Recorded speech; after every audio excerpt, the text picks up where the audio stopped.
joined in December of '73, and let's see, I left the Boston area. I think it was like in probably December of '79. You might say 6 years as being exclusively involved with the Boston Temple. After that, then I had additional assignments. I was involved with Philadelphia for a while, and then some areas of the Caribbean. And during that time, I was also involved with Boston, but not living there exclusively. I mean, mostly preaching activities, book distribution, preaching. I was never involved in pajari work or kitchen work. I was temple president for a few years. And but, you know, you might say that my main engagement since the beginning was in some kind of preaching activity. Well, as far as book distribution, we would go anywhere pretty much. You know, we went to colleges, college campuses, we went to parking lots, we went to stoplights. There's all kinds of things. And in terms of preaching, we did college preaching and sometimes preaching in people's homes. I mean, pretty much whatever opportunity we'd have that was either arranged for us or we could arrange for ourselves, then we would take it. And at that time, when I was, you know, probably around 75 or something like that, then there was kind of like things became a little bit more organized, and people got more into, you know, going and visiting people at their homes, whether it be members of the Indian community or people that were visiting the temple.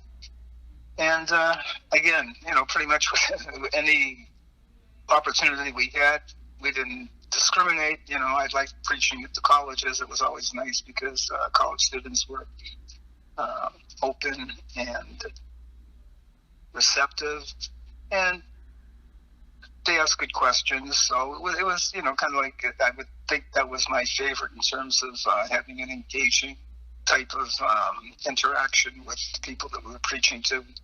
University, well, in Boston, as you know, it's just all over the place. And we would just, again, we'd pretty much take advantage of any opportunity. I did lectures at Boston University. I remember going to Harvard where I lectured myself, but at the time we had a couple of people. One was Shubhananda and Garuda, and they were the ones that were targeting you might say, the higher level of the educational system in Boston. And they did programs at Harvard University.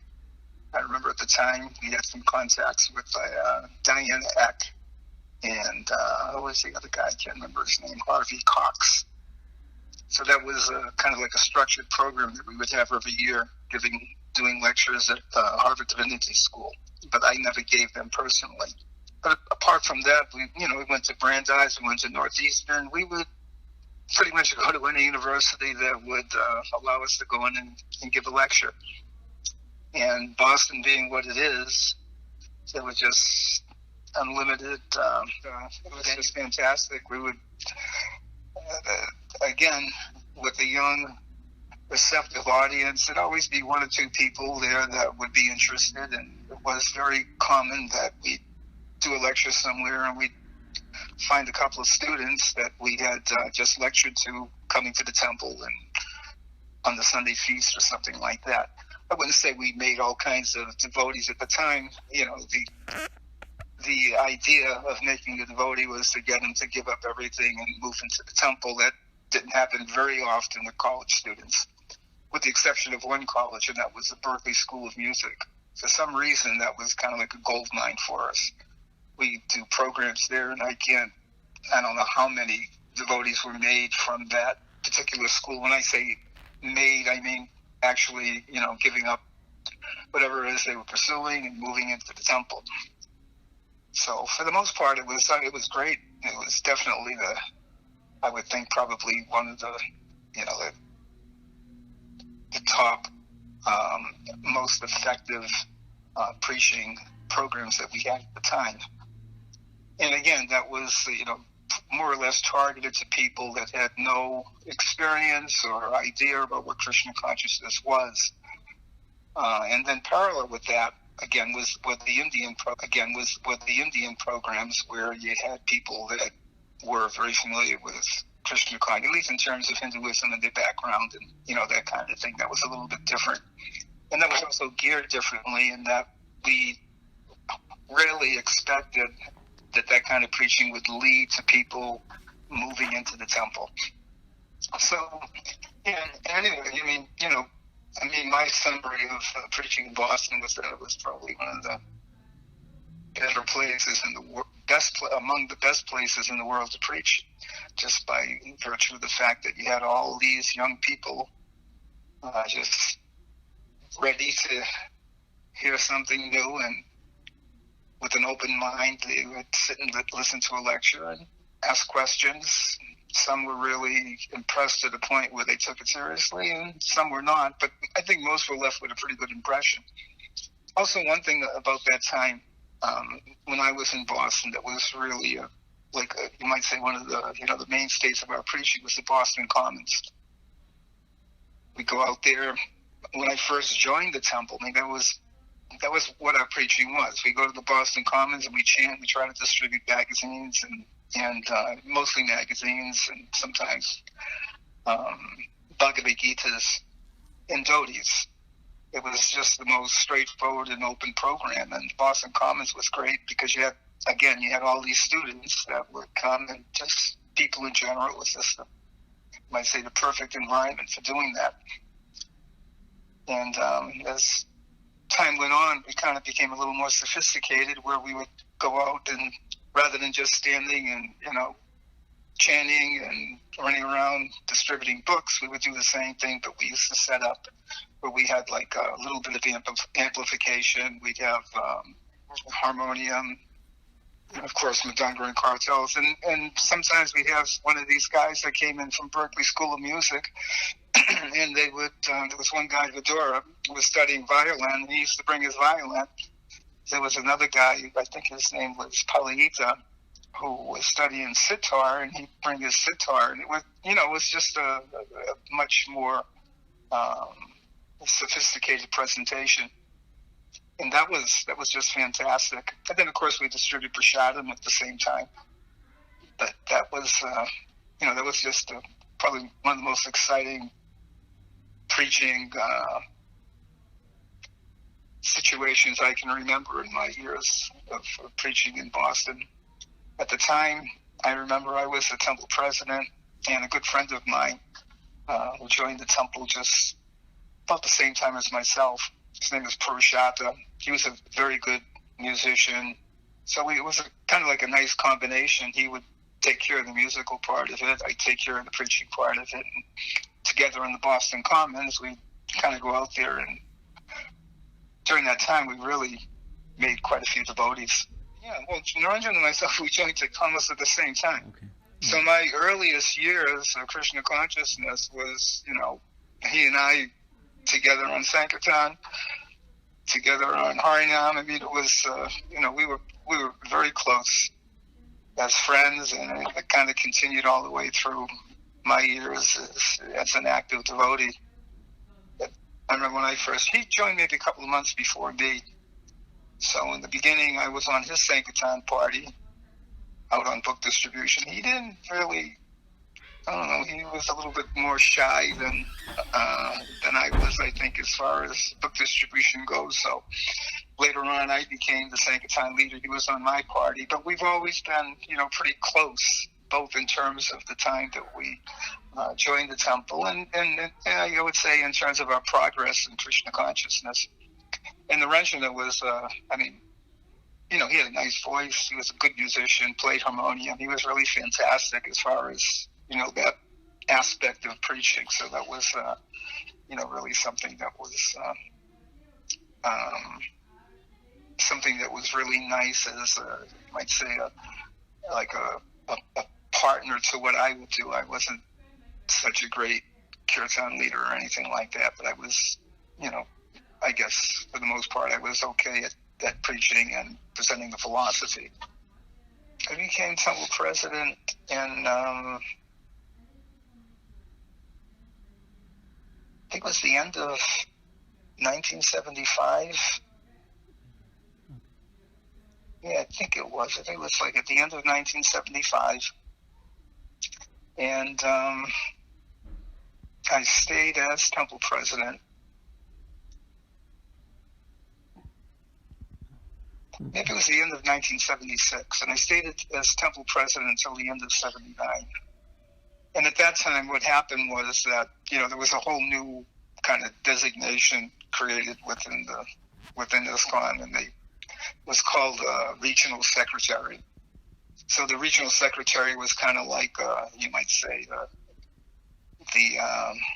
a lower edition of a GBC, where a GBC would have a wide range of temples, and the regional secretary would have a more limited number of temples and that kind of thing. So at the time, I became the regional secretary, and Boston was still part of my area, so I would visit it. But in addition to that, I remember I kind of spent a lot of time in the Philadelphia temple, and I continued in that kind of relationship with the Boston temple until, that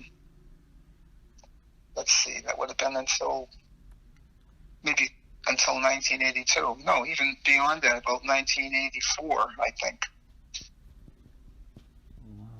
And at the time, Naranjana was, I think he was in New York, and then when I left, I remember at the time, Prushat was the temple president, and my responsibilities were kind of beyond what they felt that was needed in terms of time spent in Boston. So then Naranjana Maharaj came up to replace me. He wasn't a Maharaj at the time. He was a brahmachari. And I went on to some places in the Caribbean, in Miami, and Naranjana was up in Boston. And, that was pretty much it. Yeah, well, what happened was shortly after that, I became a GBC myself. So I had the Caribbean as my zone, and Miami Temple for a short while, where they were going through the transition from the beach to Coconut Grove. I was the GBC then, and I had a short GBC assignment in India, in Hyderabad, and the Mitchell farm program that they had there. When I first joined, we were on North Beacon Street, and at the time, I think Adi Keshava was the temple president. When I joined, Treyas was the temple president. Shortly after, Adi Keshava became the temple president, and it was, I think, when he was the president that they came up with the purchase of the property on Commonwealth Avenue. And I remember, at the time I was on travel in Sankirtan, so I was pretty much away, we'll say, 75% of the time. So every time I come back to the temple, it'd always kind of be like one step closer to making that move. And one day we came back, and instead of going to North Beacon Street, we went to 72 Commonwealth Avenue. For a short time, when I first became temple president, I was kind of somewhat coerced into doing some DD programs in the afternoon. I think I did the noon RT and offering and that kind of thing, putting the DDs to rest. But I was never really intimately involved, with the exception of that short period of time. At the same time, I just being involved with that temple for so long, Radha Gopivallabha was always something special to me, regardless of where I went. I always kind of felt that Boston was my home temple. I remember very clearly each of the pujaris that were involved with the Boston temple, beginning with Sumati, who was, I think she joined shortly before me, and throughout the time that I was there as temple president, she was always like the head pujari, and she was extremely dedicated woman. I remember other people that doing DD services, Shivananda and his wife were always involved in, doing deity services. And, again, as the temple president, of course, that was one of my main responsibilities to make sure that service went on well. And I always felt confident with the people that were doing the service at the time. I always thought Boston was one of the best temples because there was never anything that was really strange or weird that happened there as what happened in so many other temples. There was never anything so crazy. Everything just seemed to go on, and it was never the biggest temple with the biggest ratings for book distribution or bhakti program. And you hear different temples that have all these kind of like outstanding numbers going on with regards to that. But Boston was always just kind of like slow and steady. It was always just a situation that just seemed to always be going in the right direction.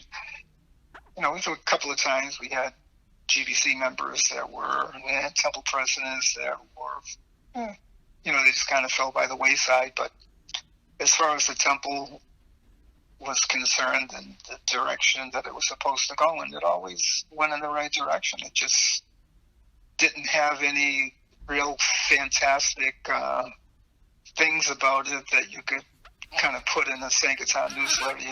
Boston distributed twice as many books as every other temple or something like that. And I always thought that was kind of like a nice thing because to me, that kind of reflected more quality than anything else. There was very little compromise. We never got into any kind of crazy ideas about change-ups, going to the airport and telling people that, if they could change a $20 bill for them, and then you try to squeeze them to give you a little bit more, which, could result in earning you a little bit more Lakshmi, but it always ended up with the person feeling offended and cheated. So that didn't work well for us. We never did that kind of stuff, so maybe that's one reason why our numbers were not so great.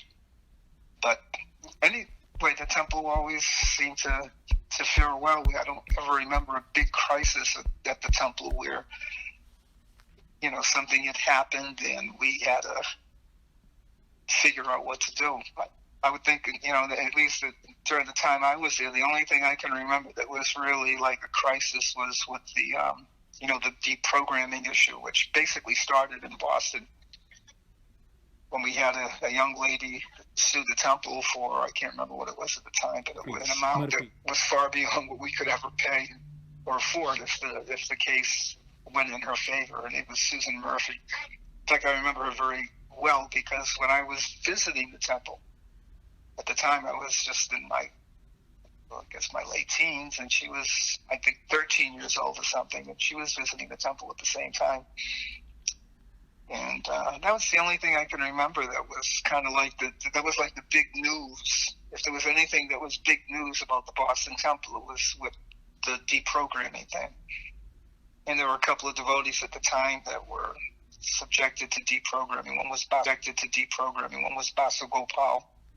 Another was, I can't remember his name, but Basa Gopal seemed to hold out. The other guy, he kind of caved in and was successfully deprogrammed. Well, it's, there's just so many. Sometimes that's why I said I didn't want to have to just start talking about memories, because sometimes it's a matter of it being at the right place at the right time and kind of going over things. I think that was something special I had with Naranjana. Throughout the years that we were together, we did so many things together. And then, just as an example, every once in a while we'd come together. When I was at GBC in the Caribbean, a couple of times he came down, and we had some nice programs going on at the time in the countries of Guyana and Trinidad. And a couple of times he came down, and when he'd come down, we'd stay together for a week, and pretty much we live in the same room, and we talk and talk and talk, and in the course of talking, of course, all these things come up. You remember this, you remember that. Remember we went to this university, and we were distributing books at the bar, and this girl came up and she started hugging us because she knew that we were trying to be celibate, and we ran out of, all these kind of things that would come up in the course of just being together. And it's kind of like like a symbiotic relationship where one entity kind of inspires something from the other, and it goes back and forth, and it escalates. But there's just so many things that I can probably eventually come up with, but it would take something to kind of inspire it, something that would maybe bring me an awareness of it, kind of bring me back to what happened at the time, and then, you can go on to explain it. But, just speaking in the general sense, it was just so many things, every preaching experience was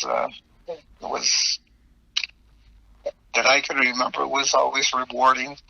I don't ever remember anything just really ended up turning sour or bad or something that you would regret. I mean, I can think of so many things that happened that I've if I had the chance to do it again, maybe I'd preach in a different way, or sometimes you kind of get frustrated because you want to say something and you don't have words to say them, and then later on you come up with the words and you kind of, regret not having them at the right time. But overall, it was just a great experience. I mean, I don't, my life has gone in all kinds of directions since then, but I don't have any regrets for anything that went on.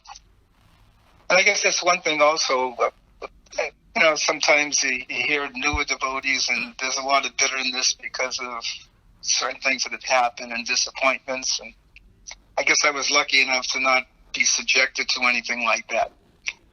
I can think back over the course of the time that I was there and the different leaders that were, you might say, my authorities. And I don't have any bitterness or any reason to be bitter for anything. I mean, pretty much I was always engaged in some kind of activity that was distinctly Krishna conscious. I didn't go out and collect money to support someone who later on was spending it on a prostitute or anything like that. So I don't have any bad feelings about anything that I did in the society, or anyone that I worked with or under in the society. Some of them had left the movement, some of them had disgraced themselves, but I don't remember any incident where they told me to do something and later on I realized, boy, I shouldn't have done that. That wasn't Krishna conscious. I mean, whatever was going on in their personal life, all I remember was, this guy told me to go and do this program, and I went and did that program. Put me in a van and told me to go out and distribute books in this place, and that's what I did. So, again, that's, I think, one of the things about Boston being a temple where you didn't really have you didn't have any reason to be, to become bitter or to feel that you were misled or cheated. Yeah, I was born and raised in Boston. Yeah. Boston was the first temple I visited. In fact, I first time I met the devotees was maybe 4 years before I joined at the Cambridge Commons. Devotees were out there chanting and distributing prasadam. I wasn't interested at all at the time. I thought, boy, this is really weird. But, just the way things were in those days, you kind of, everything, even if it was weird, it would kind of, foster somewhat of an attraction to it. And then later on, I just happened to first come in contact with the movement through Prabhupada's Bhagavad Gita. The new edition had just come out, and it was on sale at Harvard Square at the what was the name of that bookstore? It wasn't the Paperback Booksmith, it was the other one. I think it was called International or something like that. And when I got the book, I found out where the temple was, and I visited the temple. And, that was basically it. Well, the mood was just, it was just so simple. You could, when you try to compare it with if you're going to call it a mood today, it would be kind of I think, a misnomer, because the moods are just so varied. You have the mood of those who are still dedicated, those who have all kinds of complaints, and everything is a conspiracy. There's a whole gamut from one end to the other. In those days, it was just so simple and straightforward. The mood was that this is it, and this is what you do. You go out, the mood was just, it was just so simple. You could, when you try to compare it with, if you're going to call it a mood today, it would be kind of I think, a misnomer, because the moods are just so varied. You have the mood of those who are still dedicated, those who have all kinds of complaints, and everything is a conspiracy. There's a whole gamut from one end to the other. In those days, it was just so simple and straightforward. The mood was that this is it, and this is what you do. You go out and you distribute books, or you go out and do Harinam, or you go out and do a preaching program, and everyone just kind of fell in line. Later on, things happened. I didn't like the idea in the beginning when we were wearing army clothes for book distribution, but that was kind of a minor thing. And of course, in the earlier days, everything that was there, whether you liked it or didn't like it, that was what Prabhupada approved. Prabhupada approves of going out in army clothes and distributing books. So I didn't like doing it myself, but at the same time, I didn't have a complaint against it, because you didn't have a complaint. There was no possibility of being a real devotee in those days and then complaining because Prabhupada decided that this is a method of preaching that he was that he supported, that he was behind. So things were just simple, just as simple as they could be. Devotees, again, as I mentioned, it wasn't like everyone was perfect, and it wasn't like you didn't hear about people blooping or temple presidents ending up doing some real strange things. But you knew what the basics were. If the temple president told you to go out and distribute books, you knew that he was telling you to do what Prabhupada would be telling you to do. He may be doing other crazy things, with respect to his own life, but you knew that the instruction was a good one because Prabhupada supported it. So I guess that was the advantage of being a devotee in those days, and that even continued until shortly after Prabhupada passed away. And it's just a shame how it seems that things became so just so uncertain and so complicated after Prabhupada's passing. I have my own ideas about how things could have been so that it wouldn't have happened like that, but that's, I guess, as they say, it's 20/20 hindsight. But anyway, that's just the way things were then. It was very simple. You wanted to be a devotee. It was very clear what you had to do. There was no second way. There was no, this is an alternative, or this isn't my point of view. Pretty much the way it was just the way it was explained from, I would think at that time, most of the leaders in ISKCON.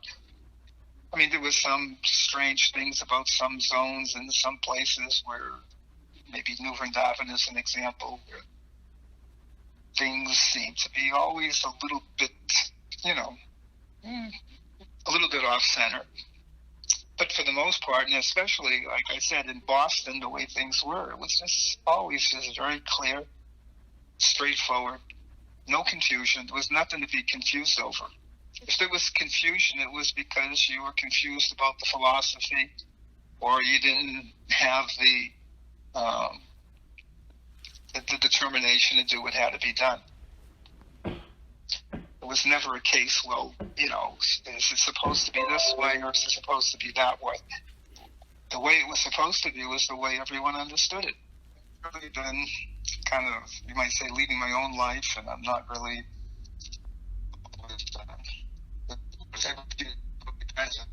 so that's nobody's helping effect. But I don't have a relationship with the temple or anything, and most of the people that I had close association with in the past, I just haven't been in touch with them hardly at all. But I mean, the only thing I like to say is that everything that I've experienced in Krishna consciousness was always positive. I have fond memories of all the different devotees that you mentioned that would be, I guess, participating in this event that you'll be having. And, I just really wish